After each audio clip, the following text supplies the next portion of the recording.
سورہ طور کی یہ آیت مبارکہ 27ویں پارے سے اللہ رب العالمین کا ارشاد ہے والذین آمنوا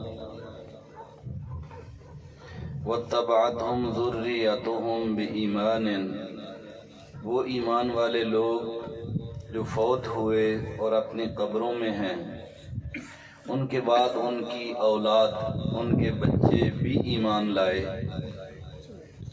تو اللہ تعالیٰ فرماتا ہے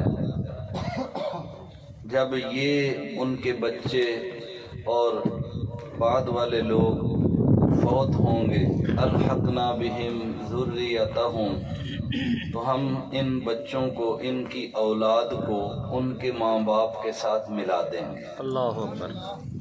وما التناہم من اعمالہم من شیء، اللہ تعالیٰ فرماتا ہے کہ ملانے کا تعلق اس طرح ہوگا کہ دونوں میں سے کسی ایک کے بھی عمل میں، مرتبے میں کمی نہیں کی جائے گی۔ یعنی اگر ماں باپ کا مرتبہ اعلیٰ ہوگا اور بعد میں آنے والی اولاد کا مرتبہ کم ہوگا، اللہ تعالیٰ اولاد کے مرتبے کو بلندی عطا فرما کر ماں باپ کے ساتھ ملا دے گا۔ وما لتناہم من اعمالہم من شیء، ان کے عمل میں کمی نہیں کی جائے گی، درجات میں کمی نہیں کی جائے گی، بلکہ اللہ تعالیٰ اپنے فضل سے ان کے درجات کو بلند فرما دے گا۔ تو اس آیت مبارکہ سے پتہ چلا کہ ہمارے والدین جو فوت ہو چکے، الحمدللہ اللہ نے ہمیں بھی ایمان عطا فرمایا اور ہم بھی اچھے عمل کرتے رہے اور ایمان پر خاتمہ ہوا، تو انشاءاللہ جو ہمارے ماں باپ ہیں اللہ تعالی ہماری ان سے ضرور ملاقات عطا فرمائے گا۔ ایک دوسرے کے ساتھ پیار و محبت، ماں باپ کو اولاد سے پیار ہوتا ہے اور اولاد کو ماں باپ سے، دونوں کو ایک دوسرے سے محبت ہوتی ہے، درجات مختلف ہیں۔ لہذا اگر ماں باپ اپنی اولاد سے پیار کرتے ہیں اور اولاد پہلے چلی گئی، ماں باپ بعد میں فوت ہوئے، تو اللہ تعالیٰ ان کو بھی آپس میں ملائے گا۔ اور ایک حدیث پاک عرض کروں گا، حضور نبی کریم صلی اللہ تعالیٰ علیہ وسلم کے صحابی ہیں حضرت قرہ، معاویہ ابن قرہ، ان کے بیٹے روایت کرتے ہیں اپنے ابا جی سے کہ میرے ابا جی حضرت قرہ نے حضور نبی کریم صلی اللہ تعالیٰ علیہ وسلم کی محفل کا ایک ذکر بیان کیا۔ امام احمد نے رضی اللہ تعالیٰ عنہ اپنی مسند میں 3 جلد میں یہ حدیث پاک ہے معاویہ ابن قرہ سے، ان کی روایت کے ساتھ۔ حضرت قرہ فرماتے ہیں کانا یاتی رجل، حضور نبی کریم صلی اللہ علیہ وسلم کی خدمت میں ایک شخص آتا رہتا۔ کانا یاتی ماضی استمراری ہے کہ وہ ایک مرتبہ نہیں آیا، بلکہ کانا یاتی ہے حضور کی بارگاہ میں وہ ہمیشہ حاضر ہوتا رہتا۔ سبحان اللہ۔ تو اس شخص، اس رجل آدمی کے ساتھ اس کا ایک چھوٹا بچہ، وہ بھی حضور کے ساتھ پاس آتا، تو دونوں باپ بیٹا حضور کی خدمت میں حاضر ہوتے۔ کافی عرصہ اسی طرح وہ صحابی حضور کی خدمت میں حاضر ہوتے رہتے۔ کچھ عرصے کے بعد وہ اکیلے آنے لگے اور ان کا بیٹا ساتھ نہیں تھا۔ حضور نبی کریم صلی اللہ علیہ وسلم نے پوچھا کہ پہلے یہ شخص اپنے بیٹے کے ساتھ آتا تھا اور آج کل یہ اکیلا آ رہا ہے، وجہ کیا ہے؟ تو صحابہ نے عرض کی یا رسول اللہ ان کا بیٹا فوت ہو گیا۔ اللہ اکبر۔ تو وہ صحابی بیٹھے تھے بڑے غمگین۔ حضور نے فرمایا صلی اللہ علیہ وسلم اتحبہ، اے میرے صحابی ایک بات بتا، جو تیرا بیٹا فوت ہو گیا ہے کیا تو اس سے پیار کرتا تھا؟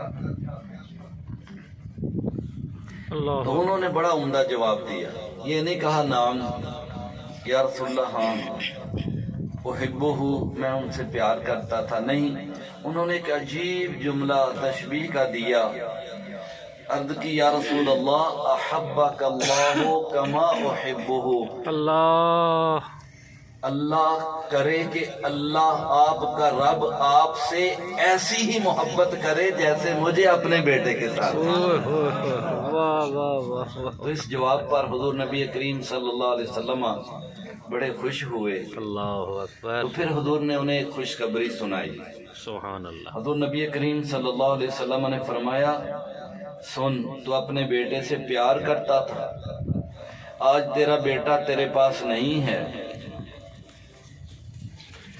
جب تو اس دنیا سے چلا جائے گا، فوت ہو جائے گا، حضور نبی کریم صلی اللہ علیہ وسلم نے فرمایا کہ جنت کے 8 دروازے ہیں، اللہ، جنت کے 8 دروازے، 8 دروازے ہیں، تو جس دروازے سے بھی جنت میں داخل ہوگا تیرا بیٹا اسی دروازے میں تیرا انتظار کر رہا ہے۔ اللہ اللہ اکبر۔ اللہ تو اکبر، پتہ چلا کہ اگر باپ کو اولاد سے محبت ہے ہو اللہ کے لیے اور دونوں مومن ہیں، اس دنیا میں اگر دونوں ایمان والے ہیں، باپ بیٹا یا میاں بیوی، تو انشاءاللہ کل قیامت کے دن اللہ دونوں کو جمع فرمائے گا اور جنت میں بھی ایک ٹھکانہ عطا فرمائے گا، سبحان اللہ، اور کسی کے بھی عمل میں کمی نہیں ہوگا، نہیں فرمائے گا، کیونکہ ما التناہم من اعمالہم من شیء، اللہ کا وعدہ ہے کہ ہم انہیں ملائیں گے، ان کی ملاقات کرائیں گے، لیکن کسی کے بھی عمل میں کمی نہیں کریں گے۔ تو ماں باپ کو اپنی اولاد سے پیار ہو، اولاد کو اپنے ماں باپ سے پیار ہو، تو انشاءاللہ کل قیامت کے دن حشر میں بھی اللہ جمع فرمائے گا، اللہ ان کو جنت میں بھی جمع فرمائے گا۔ ایک مسئلہ صرف اس حدیث پاک سے جو ثابت ہوا وہ میں عرض کر کے اپنی بات ختم کرتا ہوں۔ جنت کے 8 دروازے ہیں اور بیٹا ایک ہے، اللہ، کیسے ہوگا کہ بیٹا ایک ہے اور 8 دروازوں میں وہ کھڑا ہوگا؟ ایک شخص 8 جگہ کیسے کھڑا ہوگا؟ حالانکہ حضور نے فرمایا، اے میرے صحابی، جس دروازے سے بھی تو جنت میں داخل ہوگا اسی دروازے میں تیرا بیٹا تیرا انتظار کر رہا ہوگا۔ تو علماء کرام نے اس سے یہ بات ثابت کی کہ مرنے کے بعد انسان اپنی قبر میں ہوتا ہے، اللہ تعالیٰ اسی جسم جیسا، اسی شکل و صورت جیسا اللہ تعالیٰ اسے ایک اور وجود عطا فرما دیتا ہے۔ ایک تو یہ وجود ہے جو مجھے اور آپ سب کو اس دنیا میں ملا، یہ حقیقی وجود ہے۔ یہ کیا ہے؟ حقیقی حقیقی جسم ہے ہمارا، اور اسی جیسا اللہ تعالیٰ ایک اور جسم عطا کر دے، اسی روح کا تعلق اس جسم کے ساتھ بھی ہو۔ لہذا یہ جو دوسرا جسم ہوگا، ایک جسم اصلی ہے، یہ جو جس کو ہم دفن کرتے ہیں قبر کے اندر، یہ اس کا جسم اصلی ہوتا ہے، اور اس کے مرتبے کے مطابق، اس کے مقام کے مطابق، اگر نبی ہے، اللہ تعالیٰ کا خاص بندہ ولی ہے، تو اللہ تعالیٰ اس جیسا 1 2 10 یا 100 1000 جسم اسے عطا فرما دیتا ہے۔ روح سب میں ایک ہوتی ہے، یاد رکھیے، ان تمام اجسام میں روح ایک ہی ہوتی ہے جو جسم اصلی میں ہوتی ہے، اور اسی کا کنیکشن، اسی کا تعلق باقی تمام اجسام مثالیہ کے ساتھ اللہ تعالیٰ فرماتا ہے۔ جیسے کہ حضرت موسیٰ علیہ السلام کے متعلق آپ نے سنا، حضور معراج کی رات اپنے براق پر ہیں، آپ فرماتے ہیں میں بیت المقدس پہنچا تو وہاں انبیاء کرام علیہ السلام تشریف فرما ہے، لیکن ساتھ ہی فرمایا جب میں کثیب احمر، سرخ ریت کا ایک ٹیلا ہے جس کے پاس حضرت موسیٰ علیہ السلام کی قبر انور ہے، حضور نے فرمایا جب میں کثیب احمر اس سرخ ریت کے ٹیلے کے قریب سے گزر رہا تھا تو میں نے دیکھا موسیٰ علیہ السلام اپنی قبر میں نماز پڑھ رہے ہیں۔ سبحان اللہ، حضور اپنی سواری پر اور براق پر ہیں، اتنی تیزی سے گزر رہا، تو کوئی بھی چیز سامنے آتی ہے حضور اسے دیکھتے بھی ہیں اور سمجھتے بھی ہیں، پہچانتے بھی ہیں۔ تو موسیٰ علیہ السلام قبر میں بھی ہیں. حضور نے فرمایا کہ میں جب بیت المقدس پہنچا تو میں نے وہاں دیکھا موسیٰ علیہ السلام وہاں بھی موجود ہیں. اللہ. بلکہ حضور نے تصویر کشی کی. حضور نے فرمایا میں نے حضرت عیسیٰ علیہ السلام کو دیکھا ایسے صاف و شفاف جسم والے جیسے ابھی غسل کر کے آئے. اللہ. اور میں نے موسیٰ علیہ السلام کو دیکھا بیت المقدس میں جیسے بنو شنوا، یہ قبیلہ ہے، جیسے شنوا کے لوگ گھنگریالے بالوں والے ہیں، ایسے حضرت موسیٰ علیہ السلام کو میں نے بنو شنوا کے لوگوں کی طرح دیکھا. اللہ اکبر. سب نے تقریریں کی، خطبات بیان کیے، اور میں نے حضور نے فرمایا میں نے حضرت ابراہیم علیہ السلام کو دیکھا اور فرمایا میں بتاؤں کہ ان کی شکل و صورت کیسی ہے. حضور فرما رہے ہیں اللہ اکبر. کہ حضرت ابراہیم علیہ السلام کو میں نے دیکھا کہ وہ بس ٹھیک ہے بیٹھ جائیں تشریف، بس آخری بات ہے. حضرت ابراہیم علیہ السلام آپ فرماتے ہیں آقا صلی اللہ علیہ وسلم نے فرمایا جو اللہ نے مجھے یہ سامنی شکل و صورت عطا کی ہے ایسے سمجھو، مجھے دیکھ لو تو سمجھو ہم نے ابراہیم کو دیکھا اللہ اکبر. علیہ السلام. تو وہ حضور نبی کریم صلی اللہ علیہ وسلم نے انبیاء کرام کی مشابہت بھی بیان فرمائی. تو سارے نبی اپنی قبروں میں بھی ہیں، سارے نبی بیت المقدس میں بھی ہیں، اور مشہور حدیث پاک میں ہے حضور فرماتے ہیں جب میں پہلے آسمان پر پہنچا تو آدم علیہ السلام وہاں بھی ہیں، اللہ اکبر. حضرت ادریس علیہ السلام ہے، حضرت عیسیٰ علیہ السلام ہے، حضرت یحییٰ علیہ السلام ہے، حضرت ہارون علیہ السلام ہے. چھٹے آسمان پر حضرت موسیٰ علیہ السلام پھر وہاں موجود ہیں. اللہ اکبر. اور حضرت ابراہیم علیہ السلام بیت المقدس میں تھے، اب 7ویں آسمان پر میں نے دیکھا وہاں بھی. تو علماء فرماتے ہیں یہ کیسے ممکن ہے کہ سارے نبی قبروں میں بھی، سارے نبی بیت المقدس میں بھی، اور سارے نبی آسمانوں پر بھی. اللہ اکبر. تو علماء فرماتے ہیں یہ جو قبر انور میں سارے انبیاء ہیں یہ جسم اصلی کے ساتھ ہے. اور اللہ تعالیٰ نے حضور کی زیارت کے لیے چونکہ بیت المقدس میں انہوں نے مقتدی بننا تھا تو سارے نبیوں کو جسم مثالی عطا فرمایا اس روح کے ساتھ جس کا تعلق قبر والے جسم کے ساتھ ہے. اللہ اکبر. تو یہاں وہ گفتگو بھی کر رہے ہیں، باتیں بھی کر رہے ہیں، وہاں بیت المقدس میں سب نے اپنا اپنا تعارف بھی کیا اور وہاں خطاب بھی کیا. اور حضرت موسیٰ علیہ السلام کے متعلق تو آپ جانتے ہیں حضور نے واپسی پر موسیٰ علیہ السلام کو سلام کیا تو انہوں نے عرض کی کہ اللہ کی بارگاہ سے آئے ہو، کیا لائے ہو؟ حضور نے فرمایا 50 نمازیں. عرض کی زائد ہیں، واپس جائیے. حضور فرماتے ہیں میں 9 مرتبہ واپس گیا، 5 نمازیں کم ہوئی، آخر میں 5 رہ گئے. تو پتہ چلا اللہ تعالیٰ کے نیک بندے انبیاء بعد از وصال اپنی امتوں کی مدد بھی فرماتے ہیں. سبحان اللہ. جیسے حضرت موسیٰ علیہ السلام نے ہماری مدد کی. تو یہ حدیث پاک میں ہے کہ اللہ تعالیٰ اس بیٹے کو 7 اور اجسام عطا کرے گا. ایک جسم بیٹے کا اصلی ہوگا اور باقی 7 دروازوں میں، جنت کے دروازوں میں اللہ تعالیٰ ان کے لیے سارے جسم مثالی پیش کرے گا اور ہر جگہ بیٹا ہی کھڑا ہوگا. اللہ اکبر. اسی سے متعلق آخری بات عرض کرتا ہوں. الحمدللہ آپ کو پتا ہے ہمارا یہ عقیدہ ہے اہل سنت کا کہ حضور نبی کریم صلی اللہ علیہ وسلم مدینہ منورہ میں اپنی قبر انور میں موجود ہیں، اور پوری دنیا میں جو بھی صلاۃ و سلام عرض کرتا ہے حضور کی بارگاہ میں یا حضور خود سنتے ہیں یا فرشتوں کے ذریعے پہنچ جاتا ہے. حضور نے فرمایا میری قبر پر اللہ تعالیٰ ایک ایسا فرشتہ جو ہے مقرر فرمائے گا جس کو اللہ تعالیٰ اتنی سماعت عطا فرمائے گا جتنی پوری دنیا کی سماعت. اللہ اکبر. وہ پوری دنیا میں جہاں بھی مجھ پر درود پاک پڑھا جائے گا وہ فرشتہ سن کر اس کے باپ کا نام لے کر جو ہے میرے اوپر درود پاک پیش کیا جائے. اللہ اکبر. بہرحال حضور اپنی قبر انور میں تشریف فرمائے، یہ ان کا جسم اصلی ہے.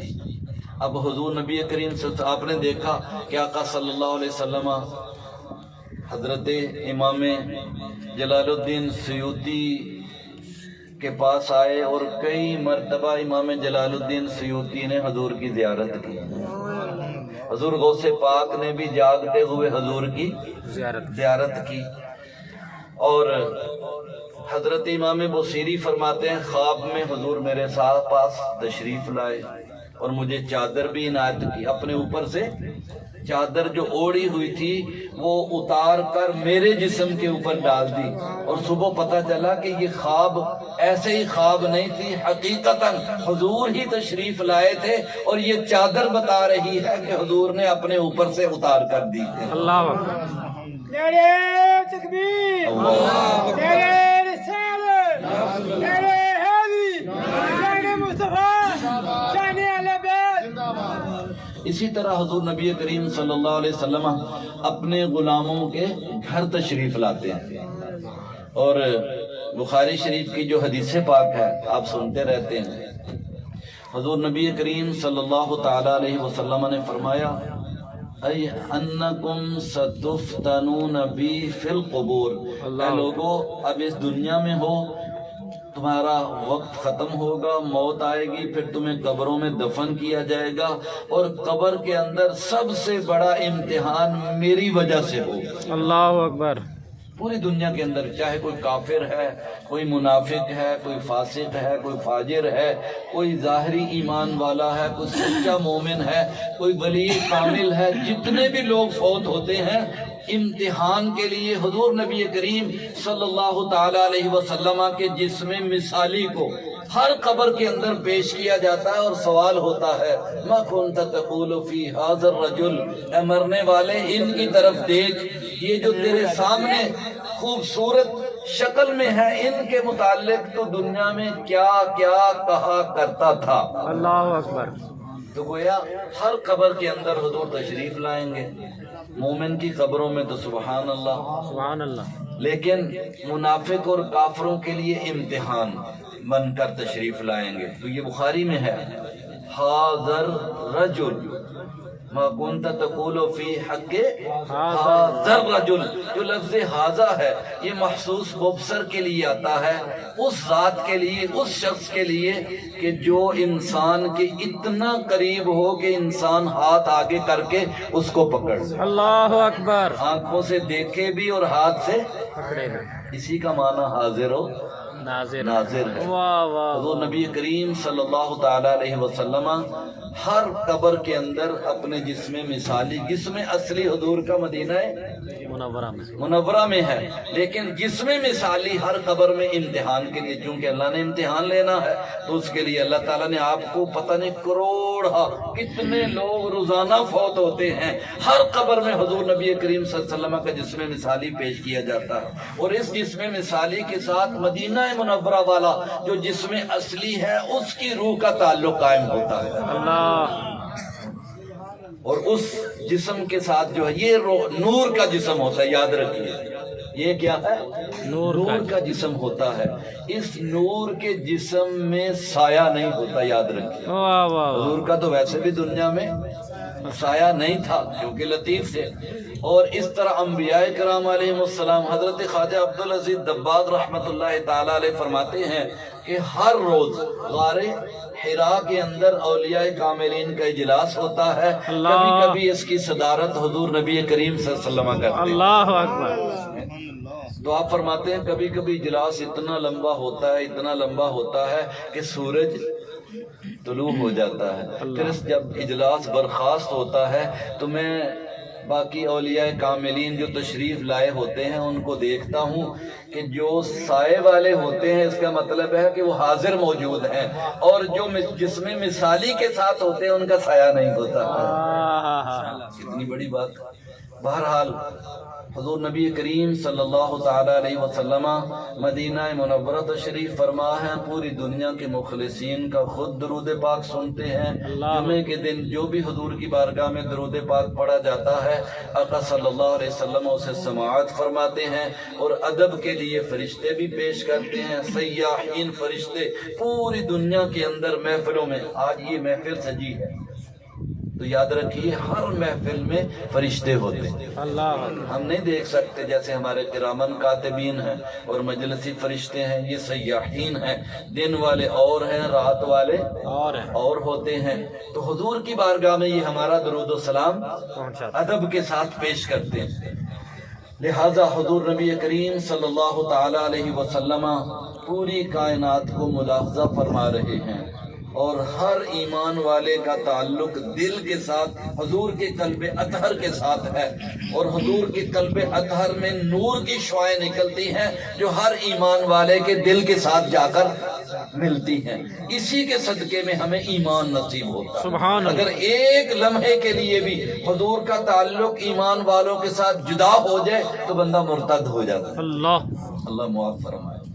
جب تک ہم کلمہ گو ہیں، ایمان والے ہیں، مخلص ہیں، تو سمجھیے اس نور کا تعلق ہمارے ساتھ قائم و دائم ہے.